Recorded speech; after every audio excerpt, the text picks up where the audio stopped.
Hello friends, தினை மாவு லட்டுக்கு 1 cup அளவுக்கு தினை அரிசி எடுத்து க்ளீன் பண்ணிவிட்டு அதை 1 மணி நேரம் ஊற வச்சுக்கிறேன். ஊறினதை ஒரு காட்டன் கிளாத்தில் போட்டு 1 மணி நேரம் நல்லா ட்ரை ஆக வரைக்கும் ஃபேன்லேயே ஆற வச்சுக்கிறேன். ட்ரை ஆனதும் அதை எடுத்து ஃப்ரை பேனில் எண்ணெய் இல்லாமல் அப்படியே வறுத்து எடுத்துக்கிறேன்.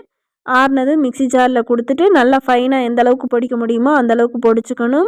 ஒரு பேனில் 1 ஸ்பூன் அளவுக்கு நெய் சேர்த்துட்டு முந்திரி பருப்பை சின்ன சின்னதாக உடச்சி சேர்த்துக்கிறேன். ஒரு கைப்பிடி அளவுக்கு கிஸ்மிஸும் சேர்த்து நல்லா செவந்து வர அளவுக்கு வறுத்து எடுத்துக்கிறேன். இது கூடவே அரைச்சி வச்சுருக்க தினை மாவையும் சேர்த்து நல்லா கலந்து கொடுக்குறேன். அடுப்பெல்லாம் ஆஃப் பண்ணிட்டு தான் தினை மாவை சேர்க்கணும். நல்லா கலந்து கொடுத்ததும் சூட்லேயே இருக்கும். நல்லா ஆறுனதும் தேன் சேர்த்துக்கிறேன். ஆறுனதுக்கப்புறம் தான் தேன் சேர்க்கணும். எந்த அளவுக்கு பிடிக்க வருதோ அந்த அளவுக்கு தேன் சேர்த்துக்கலாம். ரொம்ப ஹெல்த்தியான லட்டு, 1 வாரம் அளவுக்கு கெட்டு போகாது. ஈவினிங் ஸ்நாக்காகவும் செஞ்சு கொடுக்கலாம். இது முருகனுக்கு ஸ்பெஷல் பிரசாதமாகவும் வைக்கலாம். நீங்களும் ஒரு தடவை ட்ரை பண்ணி பாருங்கள். பிடிச்சிருந்துச்சுன்னா லைக் பண்ணுங்கள்.